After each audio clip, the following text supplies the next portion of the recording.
Yo, what's happening, beautiful world? We coming back to you again. It's the Hip Hop Corner. It's the homie, the guy Dre. I got the guy Sean. What's poppin', Sean? Do homie, what it do? Ain't nothing much, man. Hey, so I just before we jump into things, man, was it a good Sunday for you, man? You know, it wasn't a good Sunday for Oh, me. hey, I had a pretty good Sunday, man. The Falcons lost. That the Aints lost. Well, the Falcons they gave up another double digit Another, lead. another man. I was a little scared. Buffalo's that was up to 28-3. Yeah, yeah. And you And see what happened, but we came back. We still got that W. That's all that matters. The Panthers got in one hand. So man, it was a pretty good Sunday, man. I'm feeling kind of good about myself. You know what I mean? it was a horrible Sunday. It's crazy because we were losing. Then we got up. I felt pretty good for a little while. Then we started losing again. I'm like, yo, what is going on? I'm on an emotional roller coaster, man. So it was tough, man. I didn't sleep last night. So I started thinking about plays we could have ran. I mean, You are not goddamn Mike McCarthy. no, man. It was like, yo, like we should have ran that play. Like I didn't go to bed until like 1 o'clock this morning, man.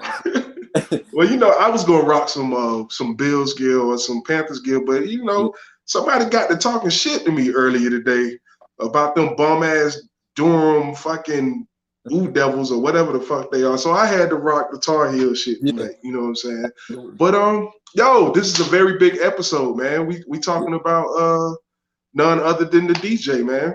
So tell the people back in the days when the DJ was a little bit more important. Man, if you think about it, go back and listen to, or go back to the records that came out in the 80s. And let's start with Eric B. and Rakim. You know what I mean? You got to think about that album, Eric B. and Rakim. Eric B. name being the first one, and then Rakim Yeah, following. And I say that because you think about it, man.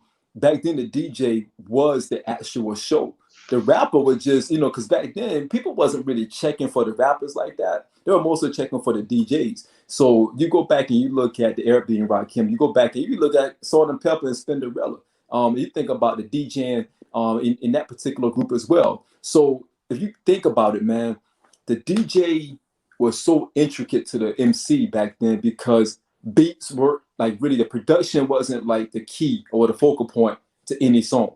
It was how can your DJ come out there and really put on a show, and how can the rapper rock the mic with the DJ backing them up. And the DJ was the front runner of every group. So I'm looking forward to this discussion because I think it's very overlooked. I think it's the DJ never got the appreciation over the years. In the beginning, people really wanted to get that fly DJ to come on there and rock the mic, rock the party with them.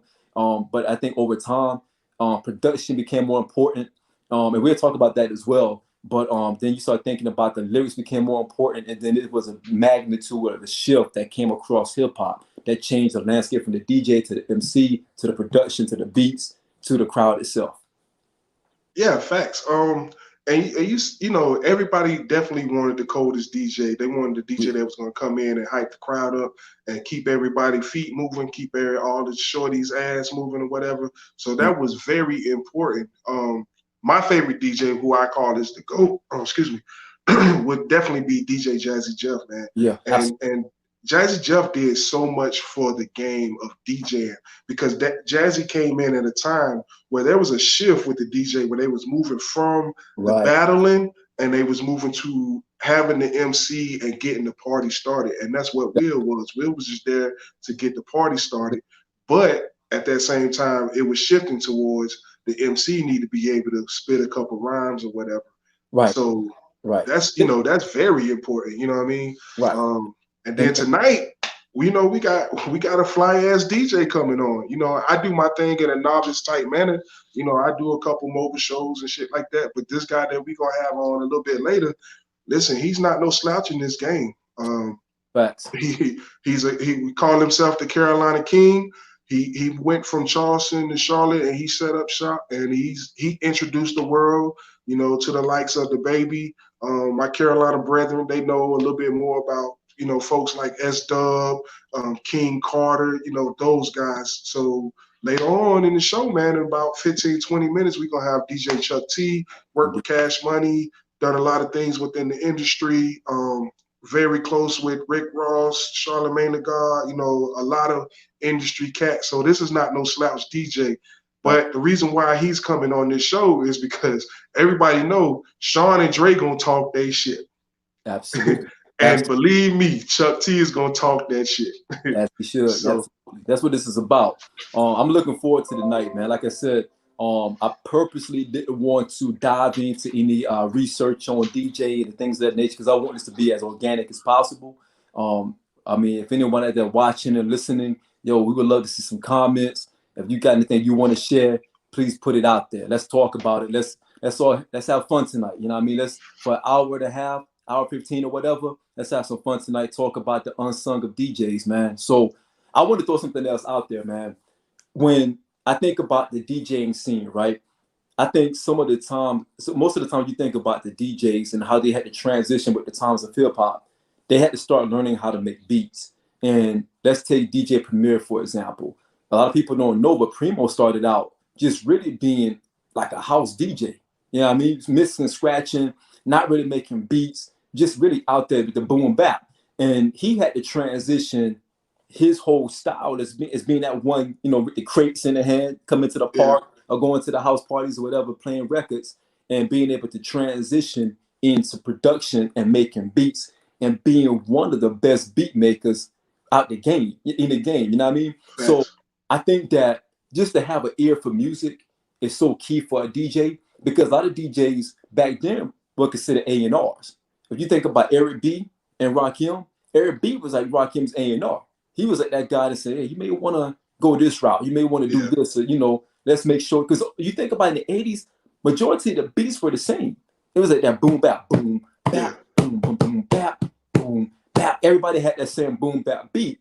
The only difference was how did that DJ separate themselves from each other? Even if you go back to DJ Jazzy Jeff and the Fresh Prince, you know, although they have some melodic music, Jazzy Jeff was still that dude scratching and mixing down the records itself. So again, it goes back to no one really paid it no mind because they were like, okay, I'm focusing on the star. The star was Fresh Prince, but the guy who was really the engine behind Fresh Prince was DJ Jazzy Jeff. I think that's something that I like more about the 80s as well when it comes to MCing and DJing. I think they really gave their DJ credit. Absolutely. I think the only person that I really just still see out in front giving that DJ a lot of credit, and this could be biased, but I think it's Redman. He give DJ Twins, you know, because he has two DJs, DJ Twins, if y'all don't know, but he always giving them the look and the shout or whatever the case may be. And I think that's something that's went away. But also, if you listen to any big time producer, they can produce, like you said earlier, they can produce because they can DJ. Right. Listen, if people get it twisted, Swizz is not nothing to be played with on them ones and twos. The same can be said about Manny. You know, with this quarantine, Manny actually he started showing his DJ prowess on Instagram. Right. That dude ain't nothing to play with. Lil Jon, he actually got his start DJing in the clubs in Atlanta. So the guys that you hear producing, 9 times out of 10, they started out DJing because that was just the way to go. Like you have to be able to beat match and you have to do it on the fly, especially back then. Like now, you know, people will give me some flack because I use digital. Back then, there was no digital sounds. It was all vinyl. So, it wasn't no laptop. Like I've learned just because I didn't want to get called out. So I've learned how to beat match on my own. But listen, it was nothing to guide you. It was all about your ear. And so that's what really made them hot. And that's why they were able to produce and make the little intricate fucking very minute contributions to the music that would change it, and you would have a whole different sound. So I remember I had the MC Hammer album, the actual record, Please Hammer Don't Hurt 'Em. And that was the first album I used to scratch a lot in my room. Like I would just have to scratch the shit out of that album because I mean it was a melodic album. I ain't gonna front. Like people can hate on MC Hammer all you want, but yo, Hammer was killing it back then, man. Like, facts. Started. Whoa. Facts. Hey, what do you say? Oh, I heard you ain't popping in New York. Word. Word. Hey, turn this brother. Listen, bro. this mother out there. Don't hey, they can't front on Hammer, man. Y'all gotta give Hammer his props. Yo, But yeah, that joint. Yo, Just Blaze actually did he did a mix down of it was that song on the Kingdom Come album that he mixed down that Hammer beat. It was the first song, matter of fact, on that album. Yeah, I don't want to relive the Kingdom Come album. Yeah, that one was garbage. But he did. I'm just saying he did a good job mixing that down. So some of the producers that we consider our top producers today are superb DJs. I mean, even RZA, you know what I mean, from Wu-Tang. RZA to me is a superb DJ. He showed that when he was battling DJ Premier in the battle, in that beat battle, where he stopped playing and just started mixing it himself. And Premier started doing the same thing. So I think that the DJ transition into the beat maker, into the producer, where they didn't use the moniker DJ as much as they did back in the 80s as it's transitioned to the 90s, if that makes sense. Yeah. I think a lot of DJs now, and I think that's the issue, and I think that's where people have beef. I think a lot of not DJs, I think a lot of producers come in now and they just want to produce. That's what it is. They don't want to learn the music. They don't want to learn, the beat matching. They don't want to learn the different types of cuts. Right. You got Crab, you got the Chirp, just to name a couple. They don't want to, learn those things. And so you can make a beat now because everything is given to you. You go, listen, man, Pioneer DJ, you can go spend $1,100. You can get the beat machine, you can get the monitors, and buy the software, and you got everything you need to go out there and boom, boom, boom, boom, and play around till you come up with a beat. So I think that is the reason that DJs get a bad rep now, is because everybody wants to go straight into producing. So no one is really learning the music.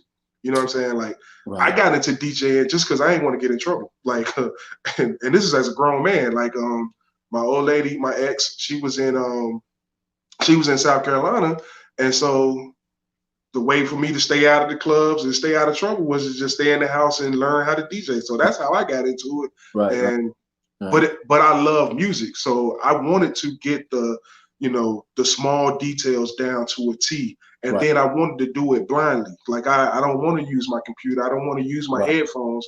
I just want to do it off the feel of the music and what my ear says I'm supposed to do. You know what I'm saying? So, Dre, you travel a lot in military. And so what country or what state or what city have you seen a DJ just really killed it? Like, you say, yo, this guy got this shit pumping all night. Where have you been? It depends on what you're looking for. If you really look at, and people are gonna be surprised by this answer, but if you're really looking for some like straight up hip hop, b-boy, boom bap, 90s, 80s era where I'm gonna kill it in the set, I got the vinyls going. Germany. Germany is really full of folks that really know how to play music, and they're doing it on vinyl. And even though I say I don't believe vinyl makes you a purist, I think your ear makes you a purist. But in Germany, man, when I tell you those cats can DJ, they can DJ. Now, if you're looking for someone who's just going to keep the party going and really keep the crowd energized and things like that, I forget buddy name. There's two I'm gonna say. There's one guy, he was in New Orleans. Like, he gave you a real appreciation for like bounce music or whatever the case may be. And then there's a guy in Virginia, man. This is the guy that actually told me, like, yo, you need to start charging motherfuckers. Named DJ B.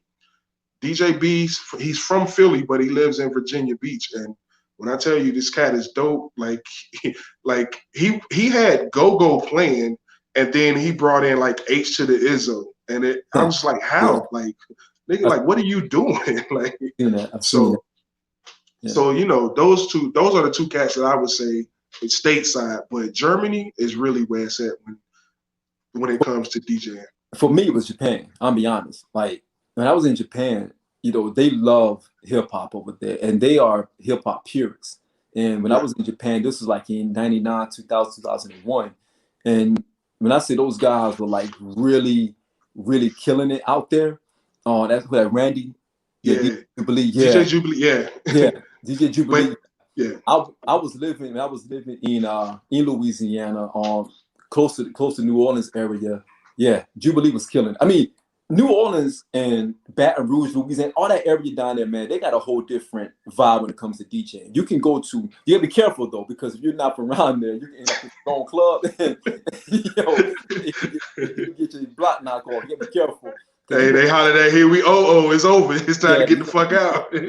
Careful. Yeah, but you can also go into a club and just really hear some good music, because they got like that, they call it, it's like a bounce type music. Yeah, they got bounce. A bounce, and they be like yelling over the, on top of the music. Yeah, they chant. A chant, yeah, it's crazy down there. But when I was in Japan, you hear everything. Like, they play everything all night. They give you a whole up north set. They give you a whole down south set, and they blend it well because they love hip hop. And the Japanese people over there, they love our music. So they used to like just play some really good music, man, all night long. And when I was in San Diego, I think I've heard probably some of the best West Coast sets ever in my life in San Diego, in the Gaslamp district, not too far from the Padres Stadium. It's like, man, they had that shit rocking all night, man. I think a part of the reason though is the reason why you get a different feel. Like, I've never been to Japan, but I know a reason why I feel like there's a different feel in Germany is because I think they do it because they love the music. And right. Here, right. I don't think a lot of DJs love the music. You know what I mean? Right. So I think a lot of DJs just do it because they're trying to find a way to get paid. And that's the difference.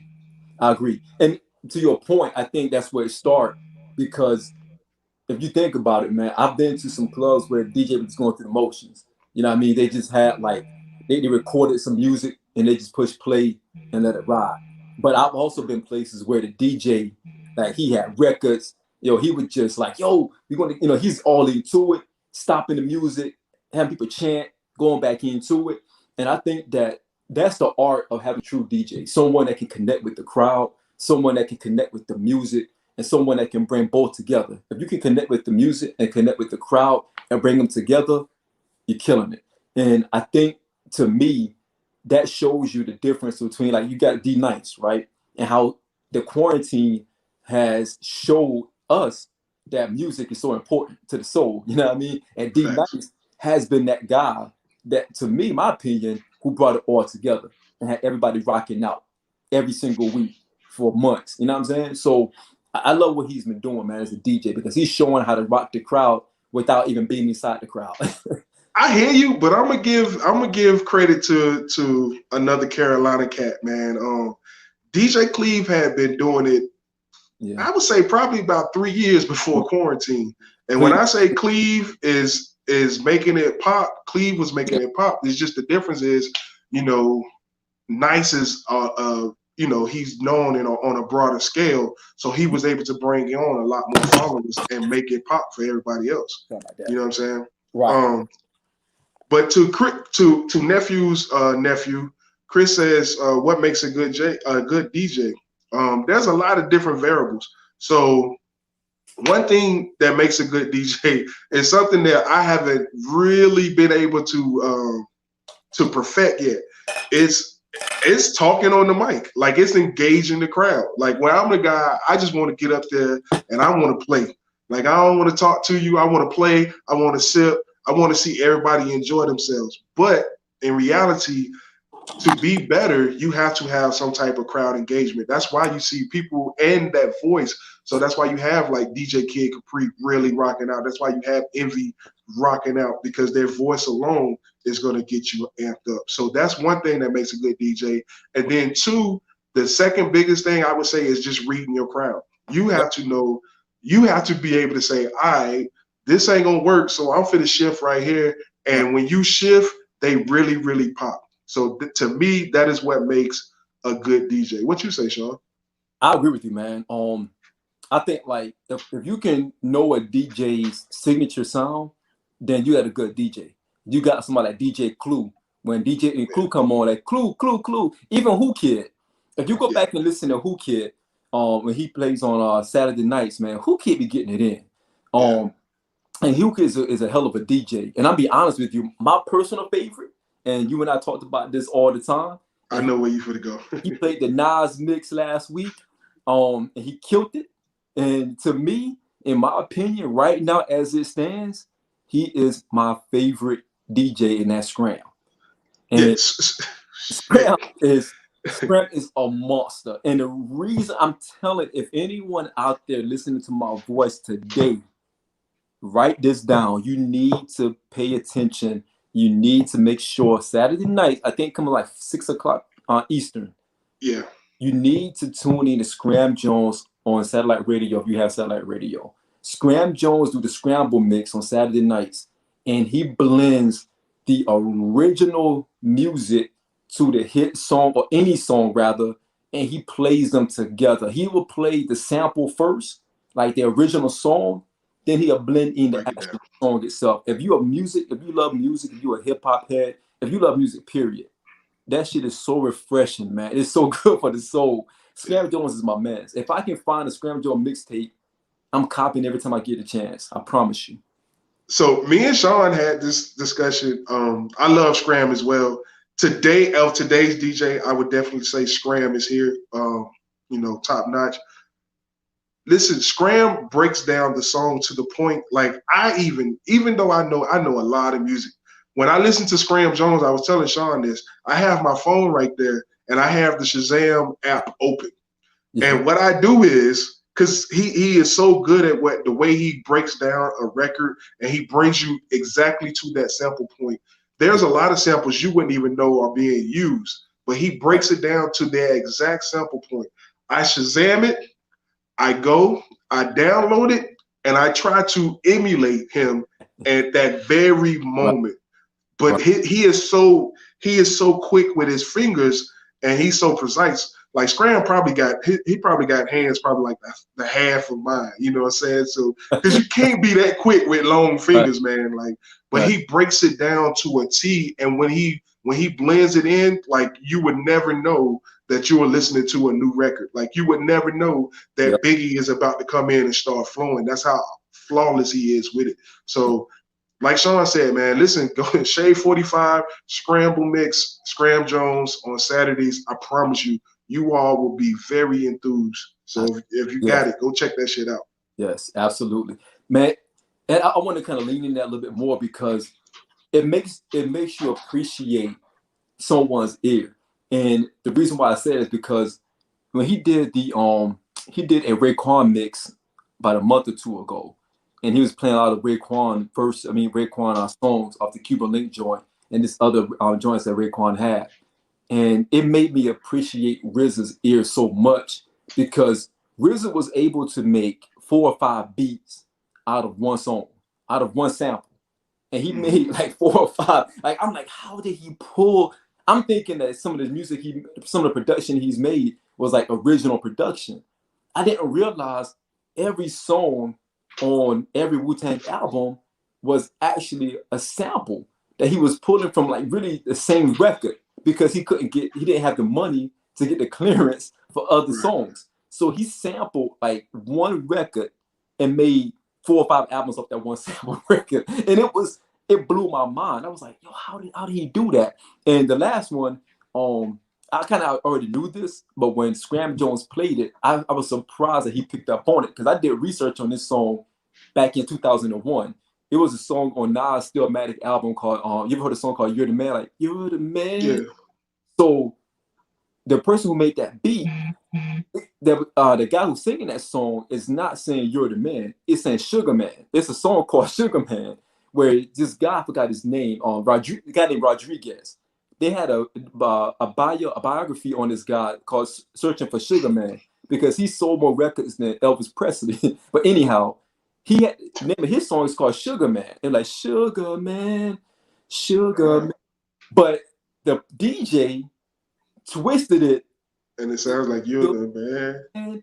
You're like, whoa, how did he like just cut out the sugar part? It's just You're the Man. Right, You're the Man. Like, dude, I was dragging the record back in 2001. I was like 21. I was dragging the record, trying to emulate that, and I couldn't do it. I'm like, and Scram Jones did it flawlessly. He was like, yo, watch this. You're the man. I'm like, damn, how do you do it? So this is appreciation for music. So I'm geeking out right now, but that's appreciation for music. So with today's DJ, what do you think it is that's keeping them from being, when I say well known, I'm talking about an artist DJ, because I don't think artist DJ gets a lot of love. But then I also see sometimes where, personal opinion, they don't deserve love. Like everybody knows Big Crit is one of my favorite artists, but DJ DiBiase is, in my opinion, he's horrible. I don't know if anyone ever heard him do a mix, but every time I tried it, man, and every time I listen to him, I just be like, nah, I'm cool. I keep it moving.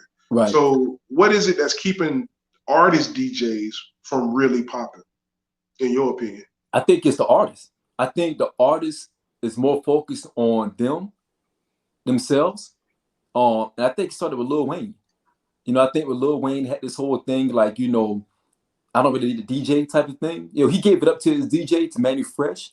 Like, go DJ, that's my DJ. But when Lil Wayne started changing and became like the mega star Lil Wayne, I think he went into that mode where it's like, I'm more important than the beat. I'm more important than my DJ. I'm more important than all of this. They're coming to see me. You know what I mean? And you started thinking about how music started changing over the years anyhow. If you listen to things right now, and this is no bashing, you know, anyone who loved the Migos, it's not my type of thing, but you go back and listen to the Migos, listen to their music.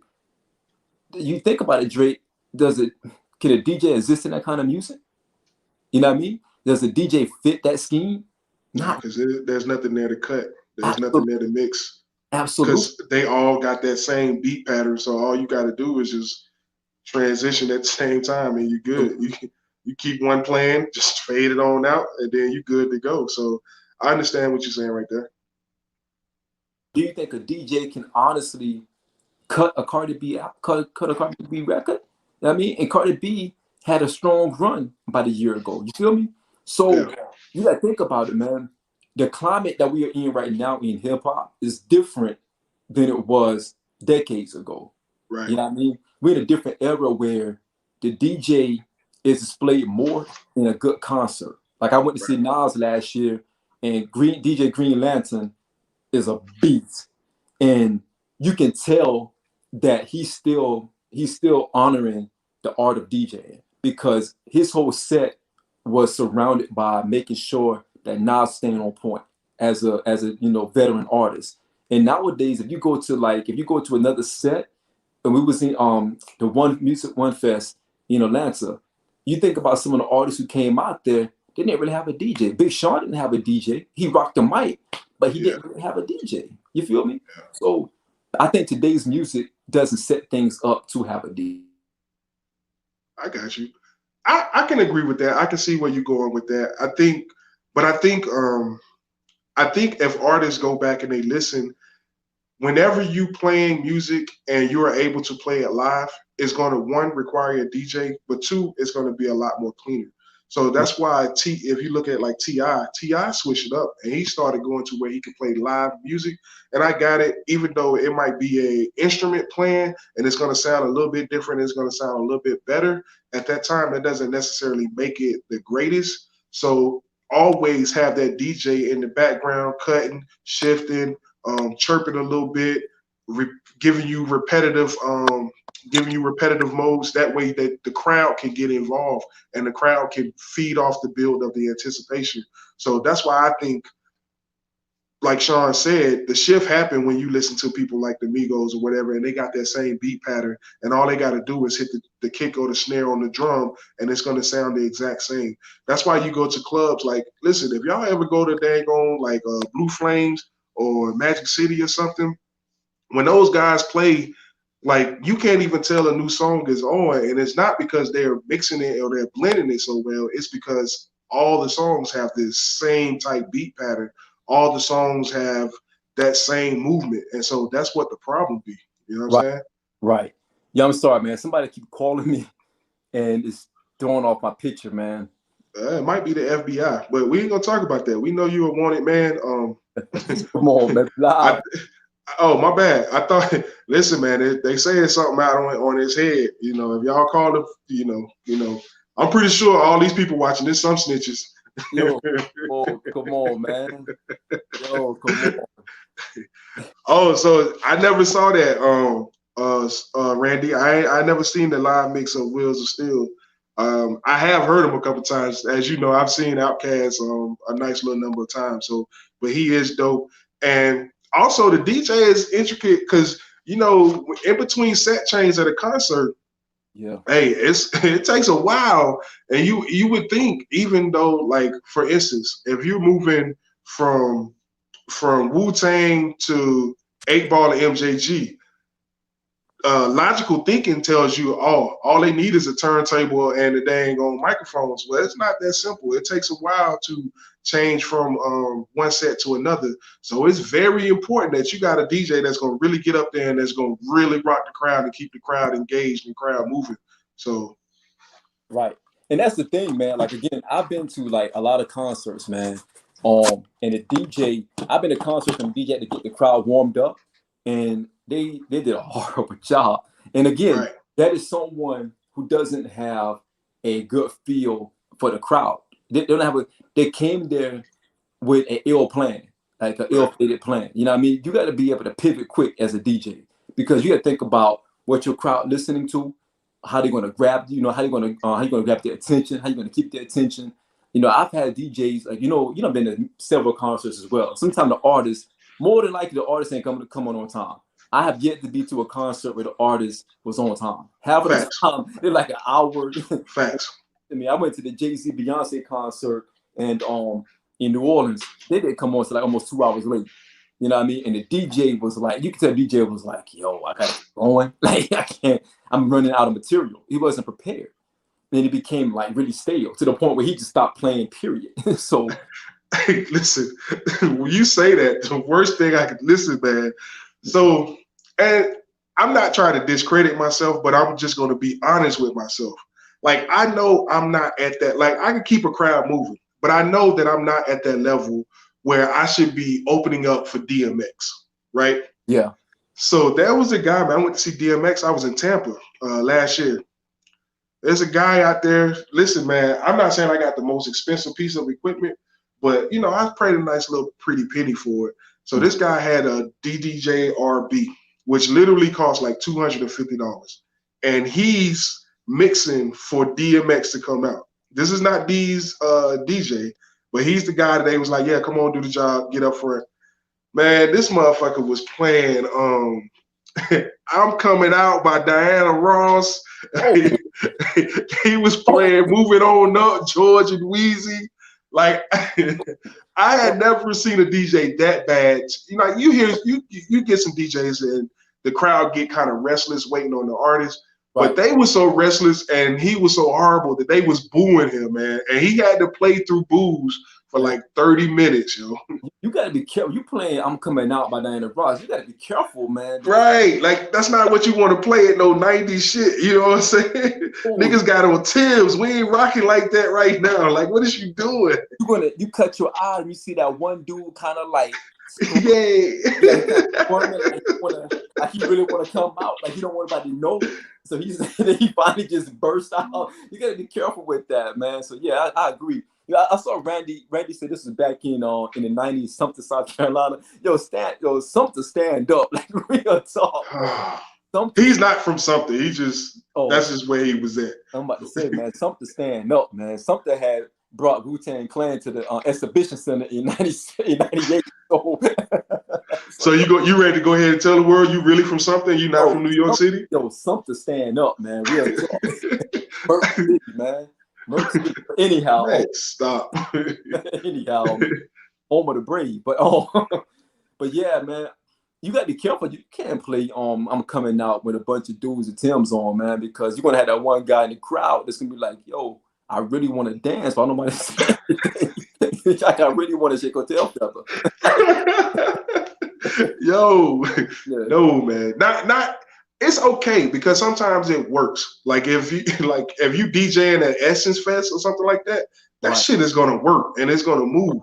But if you doing a DMX, like you the guy that's out before D, like that's not gonna work, man. That's not gonna work. That's not gonna work. I've been places where I've seen DJs got beat up. Like I've been in clubs like that where DJs got beat up because they were really bad. And again, this, you know, being in the military, you go to some of these clubs you probably shouldn't be in, and you see some wild things, man. But again, it goes back to the DJ have to have a passion for the music, man. If they don't have a passion for the music, it's not going to work, man. It's not going to work. Right. Passion is key in everything that anybody do that they're doing for love. You know what I'm saying? You got to have the passion. But with DJing, I think is more so because your passion for music has to be able to exude to everyone else. And sometimes that's not easy. Like I tell people all the time, the worst thing that you can ever do these days, as far as DJing, is a house party. Because this is not house parties of the 80s and the 90s where everybody really want to dance. Right now, what you have is you have house parties, and all everybody really want to do is sit around, talk, have a couple drinks, eat their food, and then that's what it is. Right. So if you can get people, and that's always my number one goal, man. But I don't want to get you dancing with the cliche cuts. You know, I don't want it to be back that ass up. You know what I'm saying? I don't want it to be none of the line dances. Like I hate playing line dances. Like don't come and ask me to play a line dance. You know what I'm saying? Right. So right. You got to find that crowd. And when I promise you, I tell people all the time, when you find it, if you find the one song that gets like 2 or 3 people right, then it's going to be 6, 7, 8, 9, 10 on the next song. And then by the next song, you will have a party that looks like house party. You know what I'm saying? So I think that's very important. Or you have that DJ that messed the whole groove up, and then that's, you know, he go into crisscross, everybody clap your hands. Man, stop, man. So yo, stop it. So man, we've been highlighting the DJ, man, and like we told y'all, you know, everybody been waiting and antsy.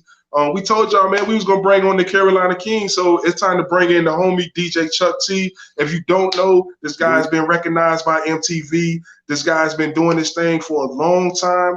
One thing I love about Chuck T is he always stays solid with the Carolinas. So when he was breaking records for Rick Ross, he also was breaking records for Marley Marl down in the Chucktown. He also was breaking records for King Carter up in the QC. So without further ado, hey, welcome to the show, homie. Yo, what's poppin'? What's good? What's happening? The ski mask bandit is in the building. You know how we do it? It's the ski mask way, man. It's the ski mask way. So, hey, man, so the people that don't know you, man, just tell them a little thing about, you know, how you got started, you know, your influences or whatever the case may be, man. So I initially got started in the music business around 98, 99. I'm from Charleston, South Carolina. And me and a couple of my homies got together. We started a record label called PCP, Port City Productions. All right. And we released the album in 2000 called 843 Ballers. So I got into the game as a rapper. I actually got to a point in the music business where, you know, I got tired of lying on records. You know what I'm saying? I got tired of, you know, talking about things that I didn't do. You know, a lot of people, they're cool with that. A lot of artists these days, they're fine with being liars and they'll cap all day on their records. They'll talk about Bentleys that they ain't never drove and, you know what I'm saying, keys they never pushed, you know. But eventually I got to the point where I say, you know what, I don't feel comfortable lying on records. So I tried my hand at a bunch of different things in the music industry, from managing artists, running a studio, promoting parties, did a little bit of radio as well. And when I was on the radio, I actually went on the radio as a salesperson. I didn't come in as a DJ. And I was doing so great with sales that if you don't know radio, you know, the radio jocks cut the commercials or do the commercials for the salespeople. So I had clients whose commercials couldn't get cut because I was bringing in so many commercials and so much money, so much clients to the station. So I had to start cutting my own commercials because the jocks couldn't keep up with the commercials. So eventually the person who ran the radio station said, yo, whose voice is that on all them commercials? Like, he sounds good. That don't sound like one of my regular jocks. And they were like, yo, that's the salesperson. You know, bro used to rap. He got a little voice for it. You know what I'm saying? And from there, they moved me over to being an intern. And that's how, you know, I met Charlemagne the God. Me and him are really good friends. And that's when I got a lot of experience on the inner workings of radio in the music industry as well. And from there, an unfortunate situation happened where one of the jocks got suspended and they didn't have anybody to cover his shift. So they ended up throwing me in on the air. And from there, my career sort of took off. I got a job working at a music store called Cats Music and Manifest Music or Monster Music down in Charleston. And to be honest with you, that's how I started really, really moving and shaking behind the scenes with the music industry. Because we all know being in Charleston, South Carolina, there's not really a lot of big name artists. There's not a lot of big name labels that come through and offer a lot of opportunities. So just working in the radio station and working in a record store, I was able to make them connections. And from there, I started putting out mixtapes with local artists, Mr. Taylor, Molly Marr, Fat Boy, Lil Buck. And I started mixing in a lot of the industry records that I would get. And my mixtapes ended up taking off. You know, at one point in time, I was shipping out easily 4,000 to 5,000 mixtapes a month. I was in over 35 different states, 4 different countries. And just being that Charleston, South Carolina is a military town, a lot of those military people would take my tapes overseas and take them to other places. And it really just spread like wildfire. You know, you can fast forward to the day. I have over 40 awards for DJing and making mixtapes, over 200 nominations. I've been featured in Vibe magazine, The Source, XXL, the New York Times. God has just been good to me, man. It's been a great journey. I'm 20 years in the music industry and still pumping, still going. That's what's up, man. Salute to all that, man. I knew you was balling, but I ain't know it was that, man. Let me get $1 or $2 or something, cuz. Man, I got you, man. Shoot me your cash out, man. I'll shoot you $1. I got you, man. So being being that you got all this knowledge, something I do appreciate you is you reach back to the community and you're not trying to let nobody come back into this game blind. And you giving them a platform where they can come on, they can learn the game, and you giving them all the knowledge. We know you got a lot of this knowledge. Obviously, you've been in this game for a minute. What made you decide that, yo, I'm not gonna let artists get fucked no more. I'm gonna start teaching them how to do their own thing. I just befriending a lot of artists in the music industry and seeing these artists sell tons of records, you know, do tours all over the world, write songs, write a lot of hit songs, not just perform a lot of hit songs, but write a lot of hit songs, and, you know, make millions of dollars. And 3 to 5 years later, you know what I'm saying, they broke, you know. Yeah. And I was always fascinated by how could that happen? You know, like, how could you go from having 10, 20, $30 million, being on the Forbes list, you know, or selling, you know, 20, 30, 40 million records, and they end up broke. So just from interacting with a lot of artists and, you know, hearing their stories, I started trying to figure out, you know, how in the hell did that happen? And that's when, you know, I started learning about copyrights and owning your masters. I started learning about publishing. I started learning about performance rights. I started reading contracts that some of these artists were in that were horrible contracts. And I started learning that a record deal is nothing more than a big loan. And you have to pay that loan back. And even then, you would be like, okay, well, if somebody gives me $10 million and I sell 50 million records or 40 million records, you know, I should have definitely made enough money to pay that back. You know, and with me being in a record store, I saw we were selling CDs for $13, $14. So I'm like, damn, just doing quick math.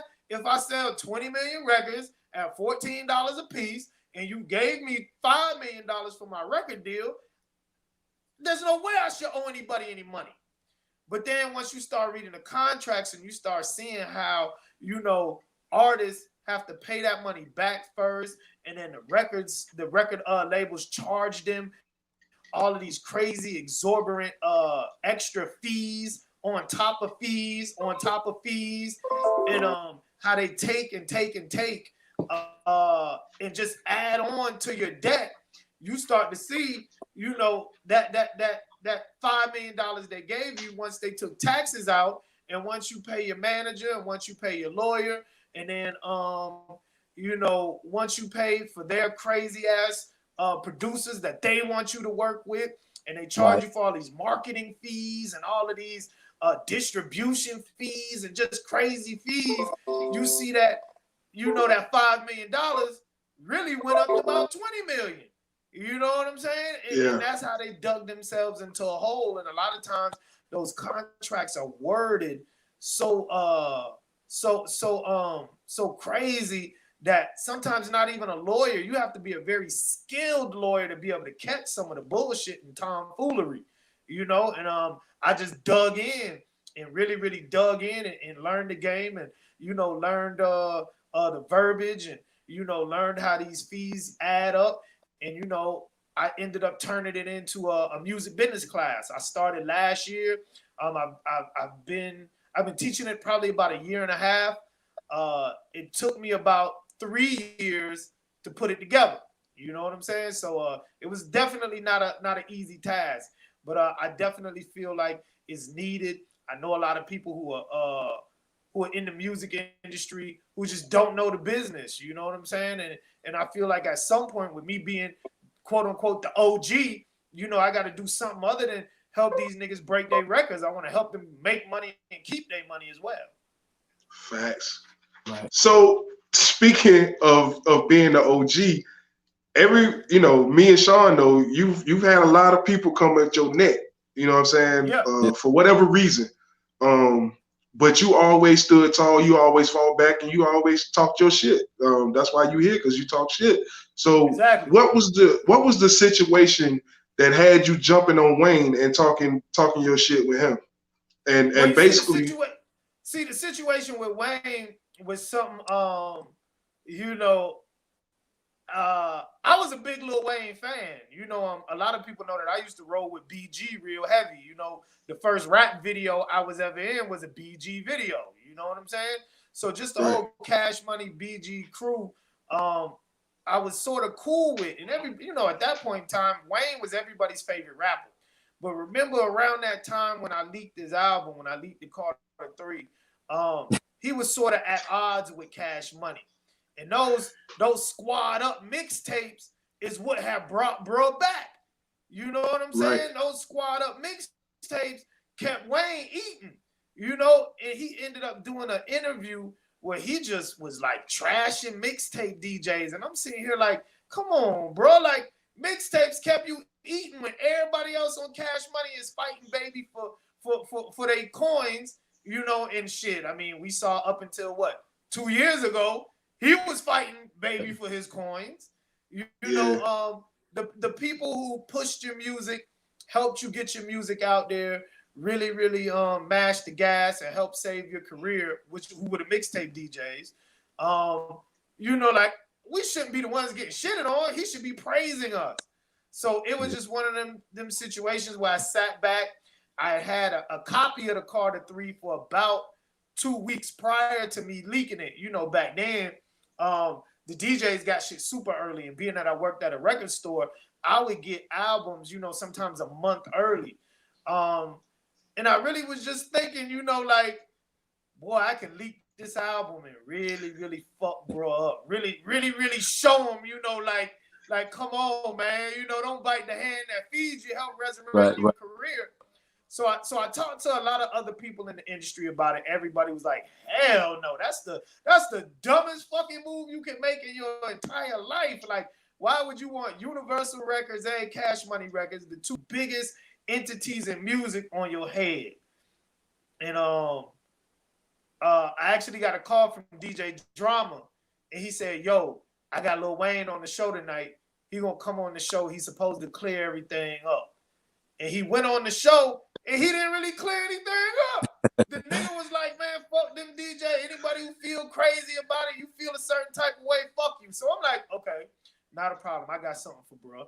And you know what I'm saying? I uploaded it onto my computer, sent out an email blast to about 20,000 people. And boy, when I woke up the next morning, I had missed calls from, Newsweek, the New York Times, the New York Daily News, the Source Vibe, XXL, BET, MTV, and it really went bigger than what I thought it was going to go. But at that point, I had to stand on it. You know what I'm saying? I had to stand on it. Yeah, because that was one of Wayne's biggest albums. That on Carter 3. That was one of his biggest albums. That was a huge album. So I can imagine that was it went platinum the first week. And Universal, just to save the album, they ended up buying close to 350,000 copies. That was big back then. Wow. Yeah, that was big back then. Because they used to want to cook the books. You know what I'm saying? Yeah. So absolutely. A lot of artists used to have their record labels buy albums. So just from Jay-Z. Somebody on the inside, they said Universal had bought 350,000 records. Hey, listen, man. Hey, no more shots at Jay-Z tonight, all right? Hey, leave that shit somewhere else, man. We throwing shots at Nas, but anyway. Hey, but then no Jay-Z shots, no Nas shots. No, you can shoot at Nas all day. You got some shots you want to throw at Nas? We can do that all day long. I respect Nas and Jay-Z, man. Those are two great pioneers in music, man. Now, I did make a post not too long ago saying, the nigga Nas's album has to be the most boringest album I've heard in Lord knows how long. And I also made a post. I said, bro, it seems like Nas has never walked in a club a day in his life, but he's made some great music. He's made great music, and his business mind, his investments. That's what really is intriguing, because bruh got in with a lot of these companies at the ground level, from like Ring Doorbell, pharmaceutical companies that deliver to your door. Like, bro, Lyft and Uber, Jay-Z got in on that too. Like, man, Nas and Jigga, man, like they really should be the ones out here trying to teach niggas how to get money, man. You shouldn't have a low level, DJ like me out here teaching the game. Them niggas need to be teaching the game. Multi-platinum fucking artists, billionaires. Facts. So if I want to jump back to something you said, man. You say drama had Wayne on and it was supposed to be squashed. Why do you feel like people take and choose which side they're gonna be on, especially when both of you all are mixtape DJs? You know what I'm saying? Because drama is the same thing. Is it money, or is it about the connections, or is it just the fact that you really don't give a fuck what a nigga got to say, and that's what stood alone in that situation? Well, you got to remember, there's multiple answers to that question. Drama and Wayne had that Dedication mixtape series, and that brought in a lot of fucking money. You know what I'm saying? That brought in a lot of money. He also had a personal relationship with Wayne. So I really didn't expect, bruh, to like press him in his line of questioning to get him to be apologetic and get him to really, show any type of remorse for his statements. I wasn't expecting Drama to push Wayne to humble himself, basically. Gotcha. And then I understand why, he didn't.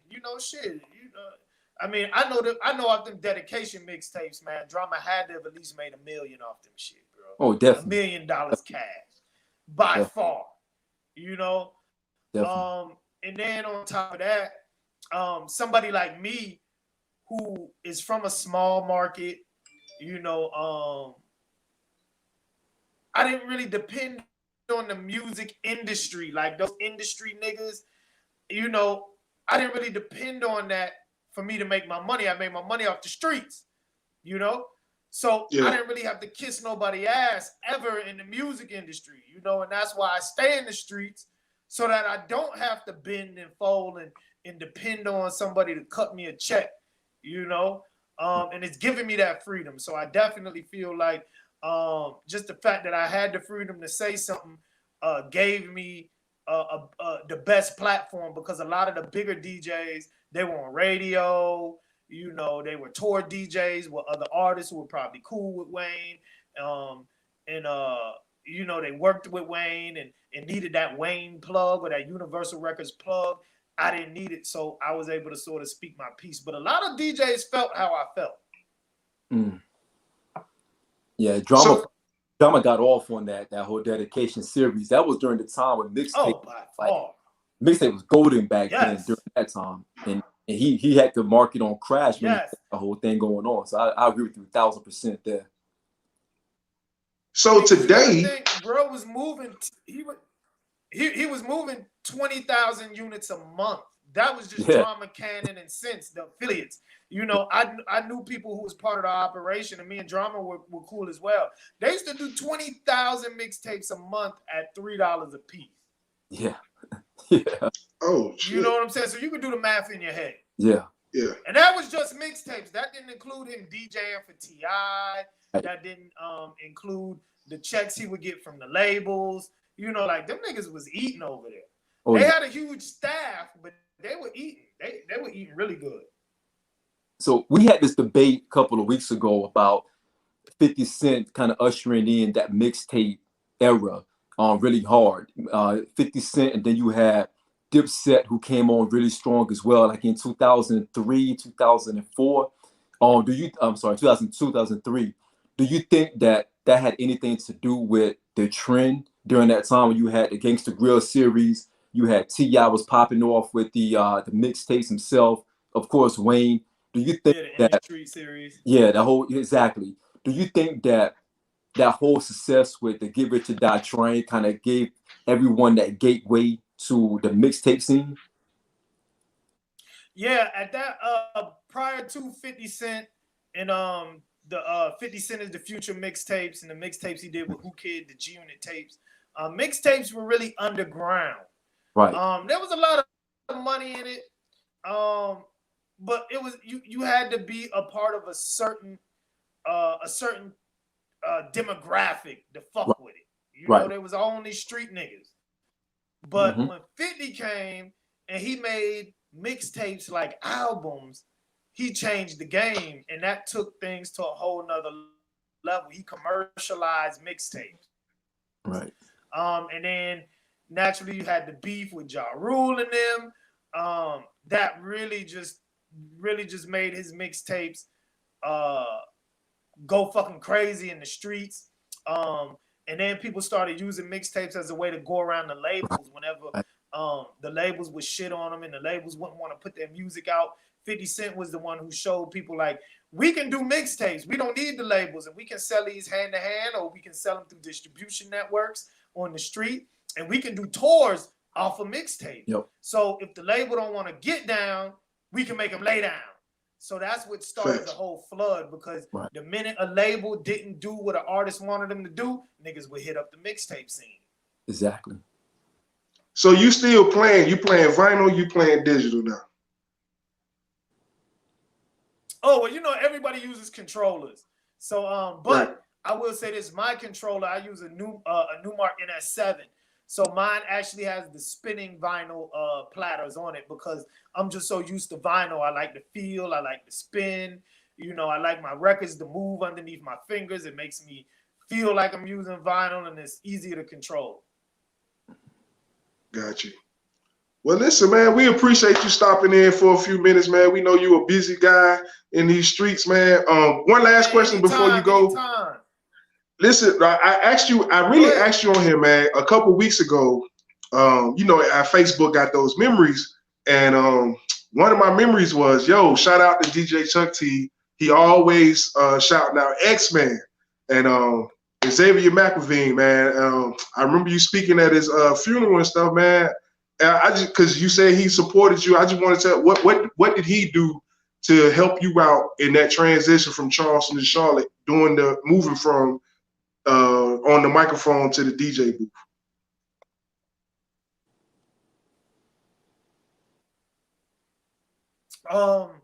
You know, bro, me and bro grew up together. You know, he lived I know. around the corner from me, maybe like 10 houses down from me.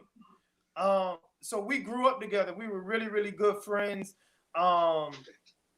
You know, we hustled together. We got money together. You know what I'm saying? We went to the club together. You know, we was riding out any and everywhere. You know, Kilimanjaros, Cesare's, Palladium, Illusions. You know, me and bro go way. We went way back. You know what I'm saying?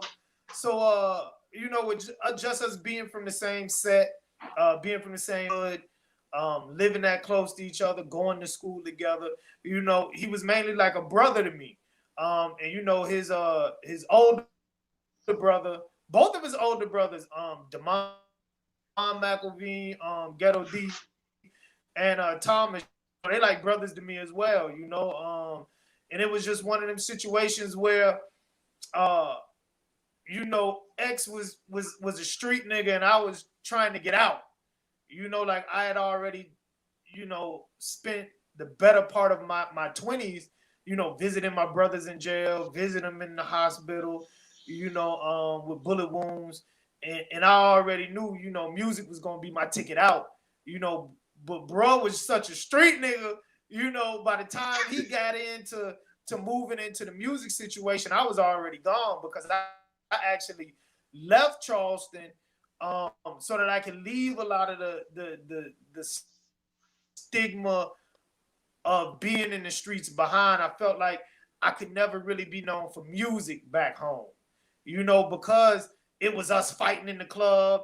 It was us serving niggas, you know what I'm saying, quarter pounds and half a pound, you know, us got them running down on niggas with the pistol. So, you know, eventually you get to the point where people don't take the music part seriously. Yeah. So I felt like I had to leave. And I used to try to get him to leave. I used to try to get everybody from the hood to leave the Chuck so that we could sort of have just a fresh start where people knew us from other things. You know, before he died, I used to come back down to Charleston on the regular and just try to help him with some of the artists he was investing in and putting a little bit of money in. But before we could really even mash the gas on anything, you know what I'm saying, he passed away. And that was like a huge blow because, you know, for the longest, I felt like I had abandoned a lot of people back home in Charleston. I felt like, you know, I was out of there on the first thing smoking, and I didn't really reach back and pull them up as fast as I wanted to. And I just remember Russell Simmons telling DMX, because when DMX first got signed, he used to always go back to the hood. And Russell Simmons said he had pulled up on him one day in the hood and was like, yo, hop in the car. Like, you know, you can't be out here in the hood. I know you want to stay authentic. I know you want everything to feel like you're not a celebrity or a superstar, but you got to remember you are. You know what I'm saying? You got to remember you're a millionaire now. You sold platinum records. So what you need to do is you need to bring the hood with you. Take them out of the environment. You don't go back to the environment. You take them niggas out of the environment. You show them the Bentleys. You show them the big house. You show them the Mercedes Benzes. You know, you show them the sold out crowds. You don't stay in the hood drinking 40s and selling dime bags. You know what I'm saying? And that's what I was actually trying to do. But you know, survivor's remorse is real. You know what I'm saying? Survivor's remorse is real because I've lost a lot of homies back home in Charleston, whether it be, you know, permanently or just to prison. And, you know, I still struggle with that some days, you know what I'm saying? Especially with X, you know, because me and him were so close. You know, anytime I got into any type of trouble, any type of beat, bro was the first to pop off, first to ride. You know what I'm saying? There would be times I would want to let shit slide, and he would be like, "Oh hell no," you know what I'm saying? So Right. it's just one of them situations where, you know, bruh helped me in so many ways just by being a friend, not even on some kid money type shit, but you know, just you know, us growing up together. You know, anytime you lose somebody who you had that type of bond with, it hurts. It still hurt me to this day. You know what I'm saying? Facts. Like anytime, Facts. like you said, memories pop up on Facebook, anything like that. Sometimes I'll catch myself tearing up. You know what I'm saying? It's just, you know, like that when you lose a childhood friend. Facts, man. Hey, like we said, man. Hey, I greatly appreciate you jumping on, man. Hopefully we can do something again in the future, man. Okay. Oh, you nothing but family, man. So you jump on, just hit me up. Let me know. Hey, yo, I'm fuck with y'all tonight. You know what I'm saying? It's all love here, bro. Real, for real. Yo, we really appreciate it, homie. Definitely. Yes, sir. All right, be easy, boss. Man. Anytime, I appreciate y'all inviting me on, man. Anything y'all need from me, let me know. No doubt, homie, no doubt. Facts. Yo. So, yo, there you go, man. Like, I think tonight was another successful show, man. Indeed, man. Indeed. That was some good shit, man. Like, I was glad that he was able to prove my point correct when I told you guys that 50 Cent was the one to spearhead the whole mixtape thing. You know what I mean? But it's not about me being right and being wrong. No, yeah, you're right. I mean, you was right on that one, but I was right because he said Nas had a boring ass album. So I mean, he said for you know, for a DJ, of course, you're not gonna play in the radio. You're gonna play in the club. I'm gonna get you back for that, but he also acknowledged that Jay-Z bought at least 500,000 of his own records. He did not, nigga. What is we doing right now? Jay-Z cooked the books. So you know what that means? He cooked the books. So I want to see that comment on that shit since he want to comment. I love it. I think he said it just like, yeah, I love the Nas slander. So I'm gonna get real talk. I'm gonna get everybody this week. Y'all one by one. Everybody. Hey man, like I said, tonight was another successful show, man. Before I go, I'm gonna give my shout outs. I'm gonna let you go, and then we're gonna get up out of here. Hey yo, I want to give a big shout out to Lil' Cuz Rashida, my homegirl Jenny. They was able to make sure I was able to link up with Chuck and get him in. I want to give a big shout out to the guys. Y'all already know Sean gonna give y'all those shout outs, but and a big shout out to Zingo TV, to Facebook. All our people that's on YouTube Live, all our people that listen to us on Spotify, and our new platform, 1 Mile High Radio Network. So, you know, we shaking and we moving and we trying to get better. We're working to become great at this thing. It's something that we do take serious. We love to debate each other and talk shit, but this is something that we're really taking serious, and we're trying to make strides to become top notch. Facts. I want to give a shout out to everyone who tuned in tonight. Like I said before, I say this every single week. If anyone, just one person listening to us, that's love.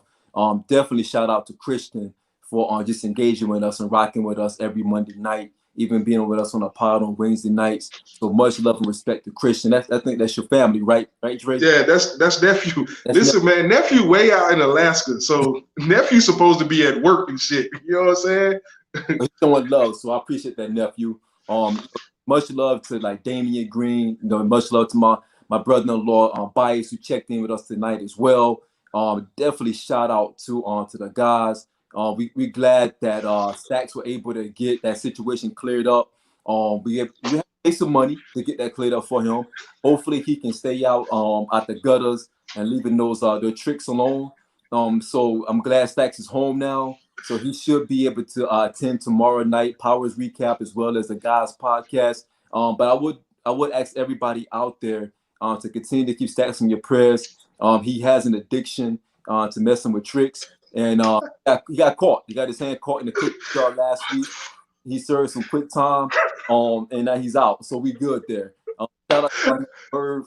Shout out to Merv. Merv is going to be on tomorrow night as well, the Power Recap. So make sure you guys tune in for that. Shout out to my homie Mark.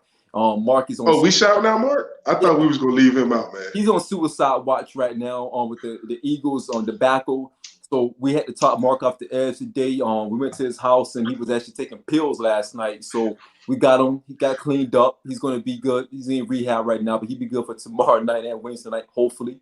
So, yo, just shout out to everybody, man. Love to everyone. Shout out to Chuck T for taking out time, man, to even rocking with the guys tonight. I mean, at the end of the day, Chuck T is no slouch in the industry. As you guys can see, you heard the stories. You hear how fearless he was with going toe-to-toe with Lil Wayne during the time of Lil Wayne was the shit. You know what I mean? So just much love to Chuck T, man, for hopping on. And salute to my homie Dre for even getting that taken care of. I mean, yo, we're doing some things right now. And I just appreciate everybody who's on the ride with us. Hopefully we can continue to grow, continue to expand, but we cannot grow and expand without everybody out there showing us love and also being there behind us 1,000%. So again, man, I appreciate everybody. Yo, till next time. See y'all. Indeed. Peace.